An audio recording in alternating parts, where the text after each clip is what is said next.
ndabahaye mwiriwe mwese nikaze muri ano makuru atubwira uko ikirere cyo kuri uyu munsi wa kabiri igenekerezo rya 22 ntwarante kizoba kimeze.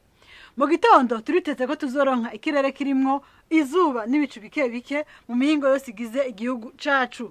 Ibipimo vy'ubushuhe biri hasi bizoboneka ejo mu gitondo indogre Celsius 13 zikazoboneka mu ntara za Kayanza hamwe na Mwaro.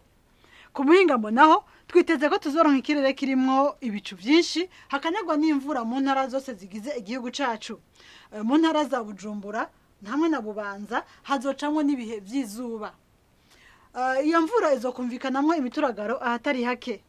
Ibipimo vy'ubushuhe biri hejuru twiteze ejo ku muhingamo ni dogre Celsius 29 zikazoboneka mu ntara za Cibitoke hamwe na Bujumbura. Nuko rero mwakoze cyane kudukurikirana ana makuru agarukiye hano.